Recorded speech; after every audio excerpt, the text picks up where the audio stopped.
ಜಾಸ್ತಿ ಲಾಯಲ್ ಆಗಿ ಇರೋರು ಯಾರು? ಬಾಯ್ಸ್. ನೋಡಿ ಇಲ್ಲೂ ನೀವು ಆಬ್ವಿಯಸ್ಲಿ. ಒಳ್ಳೆ ಹುಡುಗಿರ್ ಲಕ್ಷಣ ಏನು?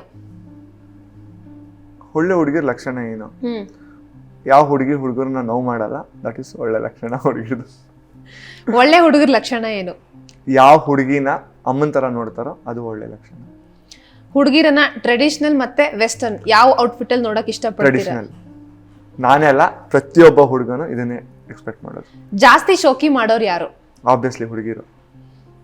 ಮದ್ವೆ ವಿಷಯದಲ್ಲಿ ಯಾರ್ದು ಜಾಸ್ತಿ ಡಿಮ್ಯಾಂಡ್ ಇರುತ್ತೆ? ಹುಡುಗಿರ್ದು. ಒಂದು ಫನ್ನಿ ಇನ್ಸಿಡೆಂಟ್ ಏನು ನಿಮ್ಮ ಲೈಫ್ ನಲ್ಲಿ ನಡೆದಿರುವಂತದ್ದು? ನನ್ನ ಲೈಫಲ್ಲಿ ಡೈಲಿ ಫನ್ನಿ ಇನ್ಸಿಡೆಂಟ್. ನನ್ನ ಲೈಫೇ ಫನ್ನಿ. ಓಕೆ.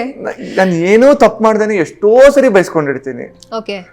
ಸೊ ಒಂದು ಇನ್ಸಿಡೆಂಟ್ ಹೇಳ್ತೀನಿ. ನಮ್ಮಮ್ಮ ಯೂಶಲಿ ನಂಗೆ ಏನಾದ್ರು ಈ ವರಮಹಾಲಕ್ಷ್ಮಿ ಹಬ್ಬದ ಟೈಮಲ್ಲೆಲ್ಲ ಏನು ತಗೊಂಬರಕ್ಕೆಲ್ಲ ನನಗೆ ಹೇಳೋದು, 4 ಥರ ಹಣ್ಣು ತಗೊಂಬ ಅಂದ್ರೆ. ನಾನು ಕೇಳಿದೆ, ಅಮ್ಮ ಈ ಸ್ಪೆಸಿಫಿಕ್ ಆಗಿ ಏನೋ ತರಬೇಕು, 4 ಥರ ಹಣ್ಣು ತಗೊಂಬರ ಎಷ್ಟೋ ಸರಿ ಕೇಳ್ತೀಯಾ ಅಂತ ಅಂದ್ರು. ನಾನೇನ್ ಮಾಡಿದೆ, ನನಗೆ ಇಷ್ಟ ಆಗಿರೋ ಹಣ್ಣುಗಳು ತಗೊಂಡೋದೆ. ಒಂದು ಪೊಮಗ್ರಾನೇಟ್ ತಗೊಂಡೋದೆ, ಒಂದು ಪಪಾಯ ತಗೊಂಡೋದೆ, ಮೂಸಂಬಿ ಆಪಲ್ ತಗೊಂಡು. ನನಗೆ ಗೊತ್ತಿಲ್ಲ ಪಪಾಯ ಇಡಬಾರ್ದು ಅಂತ ಹೇಳಿ.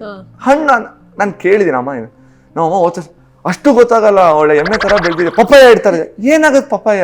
ದೇವ್ರು ಪಪ್ಪಾಯ ಇಡ್ತಾರನೋ? ಯಾವ್ದಾರು ಪಪ್ಪಾಯ ತಿನ್ನ, ಅಂದ್ರೆ ಈ ಯಾವ್ದಾರು ಬಂದು ಇದನ್ನೆಲ್ಲ ತಿನ್ನುತ್ತೆ, ಇದನ್ನು ಯಾವ್ದಾರು ತಿನ್ನಲ್ಲ. ಸೊ ಈ ಥರ ನನ್ಗೆ ಅದೇ ಕೆಲವೊಂದು ಆಮೇಲೆ ನಾನು ಏನೇ ಕೆಲಸ ಮಾಡಿದ್ರು ಅದ್ರಲ್ಲಿ ಎಡವಟ್ ಆಗಿರುತ್ತೆ. ಈಗ ಮೊಟ್ಟೆ ತಗೊಂಬ ಅಂತ ಹೇಳಿರ್ತಾರೆ, 30 ಮೊಟ್ಟೆ ತಗೊಂಡೋಗಿರ್ತೀನಿ. ಅದು ದುರಾದೃಷ್ಟಕ್ಕೆ ನಾನು ತಗೊಂಡೋದಾಗಲೇ ಮೊಟ್ಟೆ ಹೊಡೆದೋಗ್ಬಿಟ್ಟಿರುತ್ತೆ.